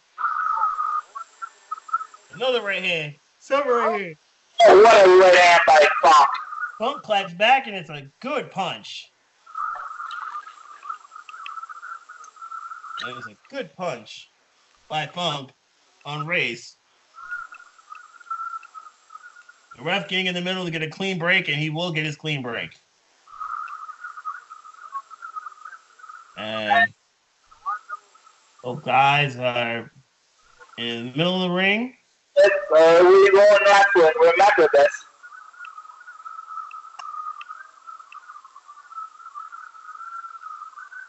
Funk kind of checking himself, making sure he's all right. Looks like Funk's okay. Race is clearly okay. They go back to the collar elbow ties, right back with how this match started. And now it's Race with the arm control.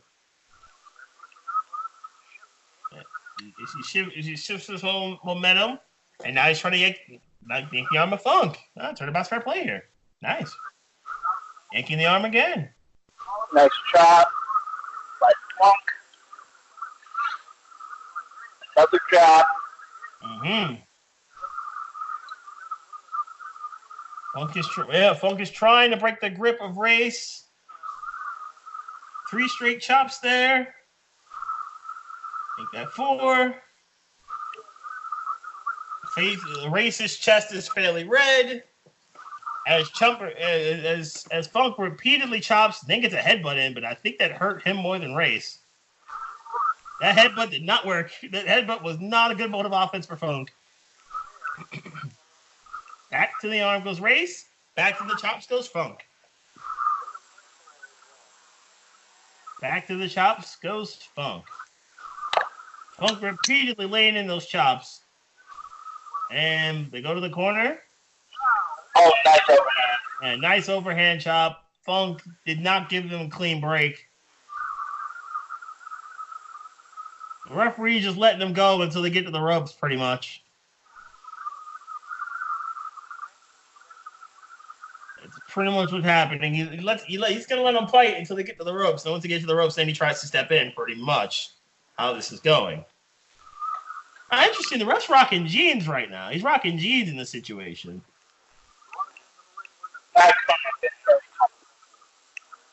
Back to the collar elbow tie-ups. Yeah, already 25 minutes into this, and we still don't have, we're not even close to a fall, by the way. Nice right hand by Funk. Race tried to get a right hand, and Funk ducked, and Terry responded in kind and did not miss. And we'll get back to the collar elbow. Yes, we are. Nice leg sweep. Spin into a hold. No kick counter by Race, and we speed up the process. And it's a... They're just staring at each other. Oh, lock up center of the ring. Yep. We're back in the center of the ring here.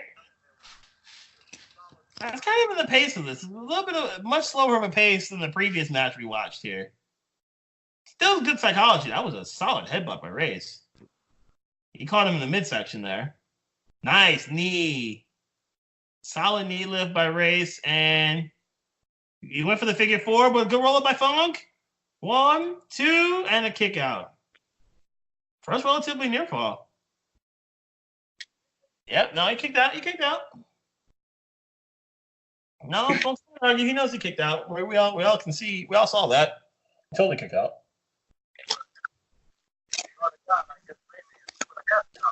Back to the collar elbow tie-ups.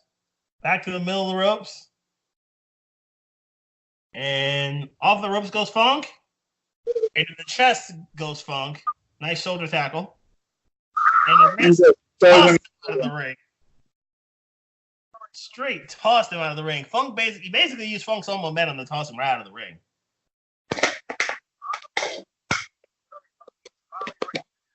And there is no barricade. Just looking outside the ring here, there seems to be a minimal, if not any barricade at all.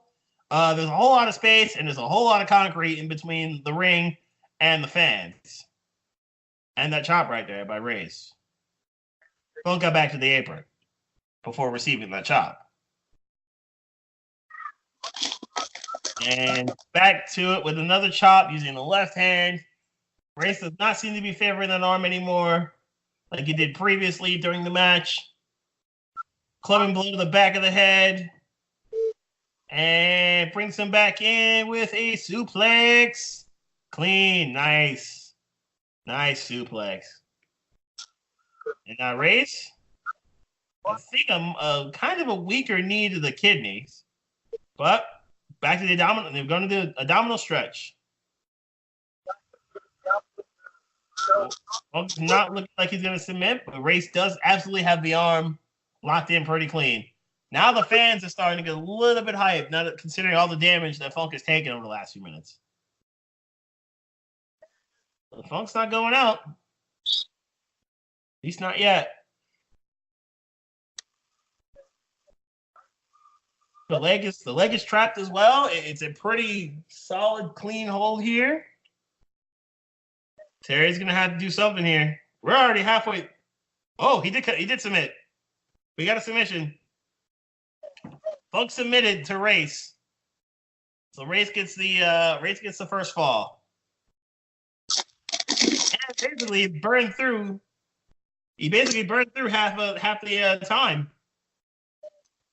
Smart, methodical. Now Race, all he has to do is ride this out, and Race will win. And apparently there's a commercial break involved here. Well, there was.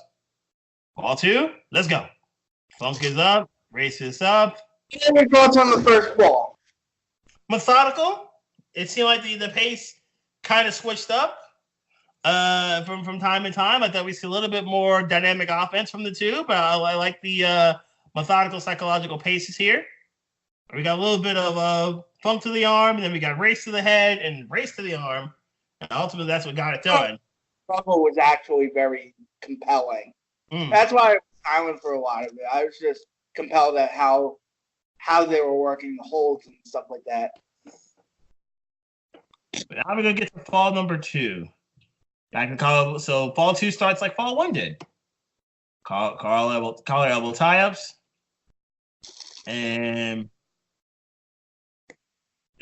Funk basically backed Race to the corner. And now we get a couple chops in. 2-piece combo by Funk. Race is pissed. Race is very pissed. And now we get down to business. Body slammed by Funk. He tried to go for a blockbuster. That did not work. I don't know what Funk did, but it felt horribly. Elbow drop. Race needs to be careful here. You can get disqualified. In the way of Race. Race's temper is getting a little heated. He can get himself disqualified if he's not careful. But elbows to the solid elbows though. Solid elbows by Race. Knee to the kidneys. Kind of a modified camel clutch by Race with the knee into the lower back of Funk. Was that the first time you ever saw somebody submit to an abdominal stretch? Yes. I can honestly say yes. It's the first time I've seen that. Yeah, because it's such a transitional move now. Yeah. How wrestling has evolved. Because it was my first time seeing an abdominal stretch. I'm like, what? Yeah, somebody actually. Yeah, I was expecting Funk to counter out of it and to do something else, but he never did. He just submitted. I was not ready for somebody to actually submit to that. Yeah, Race now still has his knee into the back of Funk, the lower back, the kidney area, but now Funk has got the side headlocked while on the ground. Funk is trying to reverse the pressure, and he does. And now the side lock is the prominent hold here. But Race still has the waist of Funk, and they're both back up to their feet. Off the ropes will go Funk. Nope, both guys went for abdominal stretches. Funk counters. Funk rolls him up. Backslide, but a kick out. Funk now turns up the pace, knowing full well he's got to get 2 falls in about 20 minutes. Pile driver by Funk onto Race. Hooks the leg. 1, 2, 3. That second fall was quick. And I think Funk understood he had to speed up the pace to make sure he can get a third fall. He's got about 20 minutes to get this third fall in. So Funk wins round 2 by pinfall. And I think Race would still be incensed by the slaps. Yes. Yeah, an angry fighter's a sloppy fighter. I think that's what threw Race off. Race really never was completely into that second fall, quite honestly. I like the desperation by Funk towards the end of that second fall, too. That he knew full well that he absolutely had to get that third fall locked in place, or the second fall in place, so he can get to the third fall, have enough time to get to a third fall. So here we go.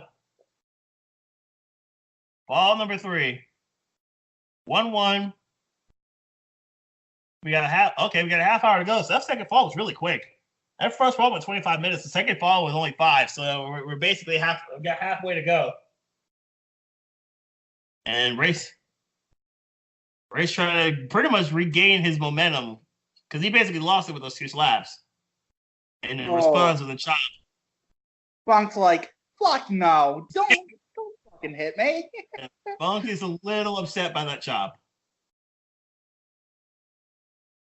Race wants cups. He wants to throw hands.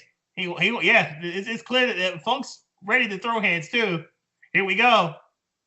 Here we fucking go. It's the offense I thought we were going to get from the jump, but instead they held it with the third fall. I like it.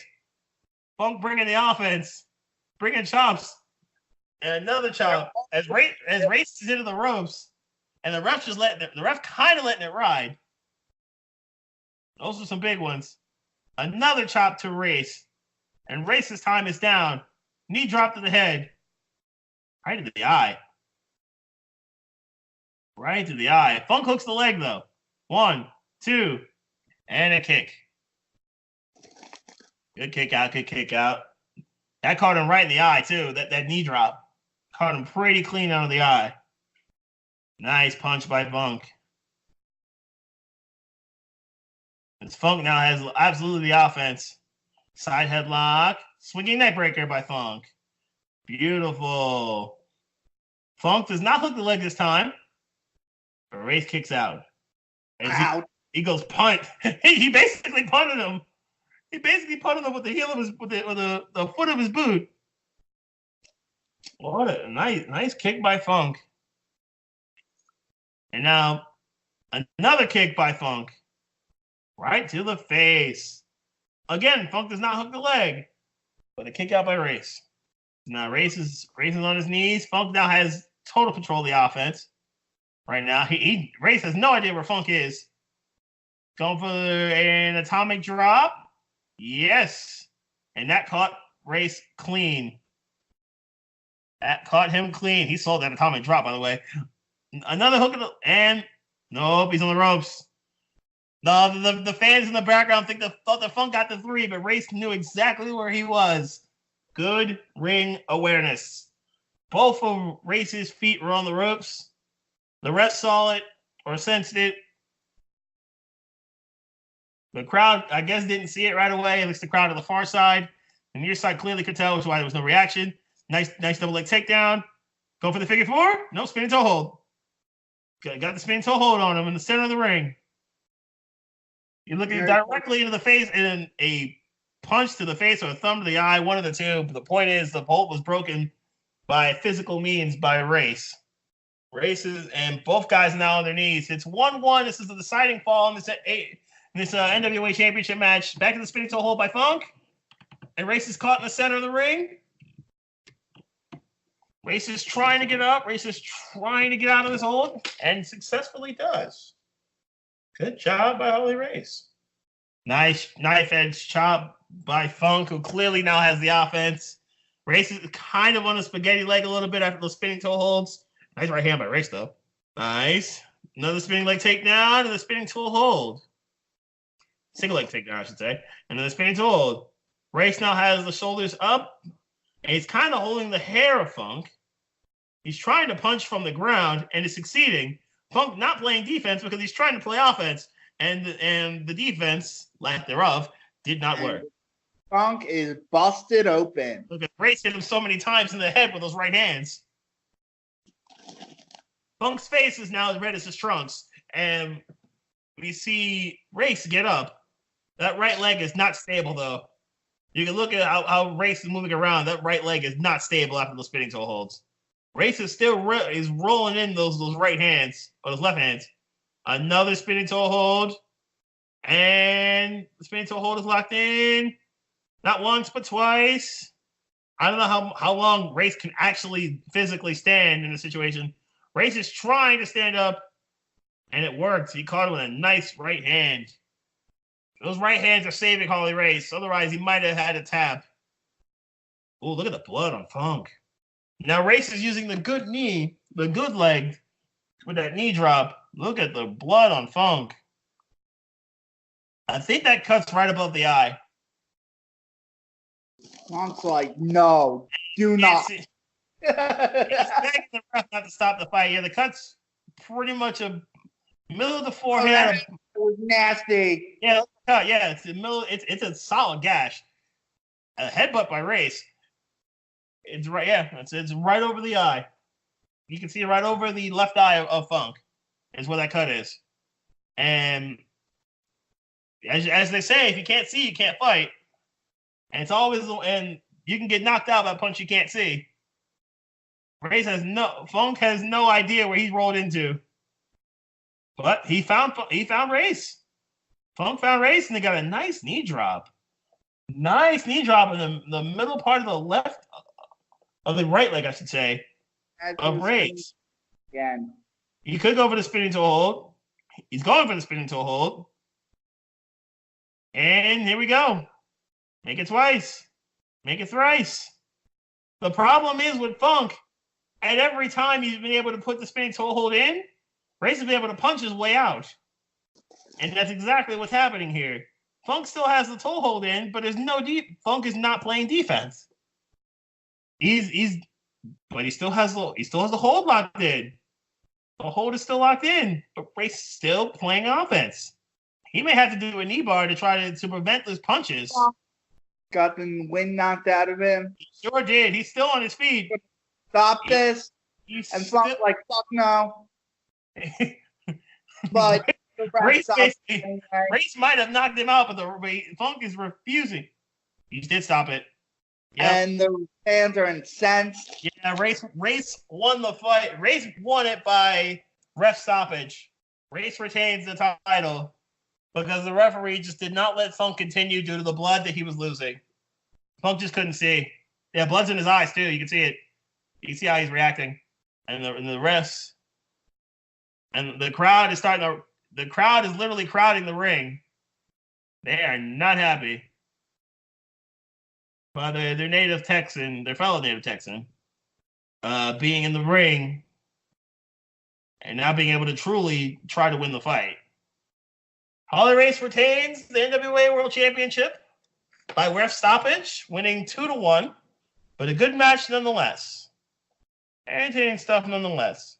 So that was 94 and 93 on the countdown this week of the top 100 matches of all time.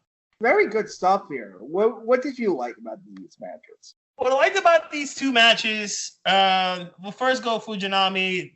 The changes of styles, the changes of pace that happened here, I thought were both pretty entertaining. I thought it was very entertaining in the first match. And then the second one was a whole lot different from what I was expecting. I was expecting physicality from the jump. And instead, we got it in the latter half of the second fall and all of the third, where the first fall was basically a technical expertise by both parties. So I think that's what made it entertaining. I like the Fujinami Maeda match more, but I think that both matches were good. I thought both matches were excellent. I liked Maeda versus Fujinami more, but both matches were very productive, and they both accomplished their goals. Both crowds were hot, though. I did enjoy both crowds and how they were hot for these matches. I was into that too. Yes. 92 and 91 next week. We have Ric Flair versus Ricky Steamboat from 5/7/89 for the NWA World Championship. So back to an NWA World Championship match from WCW. And then we go to Memphis. Loser leaves town. Jerry Lawler versus Bill Dundee. Jerry Lawler was, as a lot of us know, was basically a wrestling king in Memphis. So we know how big those matches were, how main event worthy those matches were. And the feud with Dundee especially. The feud the most synonymous with Memphis. So we go back to 1983 in Memphis as well. So that'll do it for us for this week. Twitter handles. Yep, twitter.com/BeastMike is where you can find me most often. I will be doing be running the boards for State College Spike starting next week. Their season effectively starts next Friday, so I'll be doing a lot of their games over the summer. But I'll obviously still be holding it down here, doing all the stuff I normally do, and obviously all the editing and good stuff like that. But that's pretty much going to be my week. Obviously, I'll be watching the Stanley Cup Finals and the NBA Finals, how that happens here. We got a little bit of breaking news that happened during the show. Nets traded Alan Crowder to Atlanta and cleared $46 million off the deck to space for max free agency. Kevin Durant will not play tomorrow in Game 4 of the NBA Finals. So Nets out here clearing the deck to prepare for the potential of signing Kyrie and Kevin Durant and possibly other stuff. So Brooklyn making moves here. Right. You can follow me on Twitter at DJDCooksWrestle. I'm also recording tonight with Lavi Margolin. Doing a new podcast project called Playing with House Money, where we look at the business side of wrestling. And yeah, so that's going to be fun. And then Horns Up with me and BJ and Hard and Heavy. That's it. So, all right, so everyone enjoy Super Showdown tomorrow. And whether D Cooks goes crazy, stay tuned for that next week. Well, let's take it home. For Beast Mike, this is DJ D Cooks. And see you next week.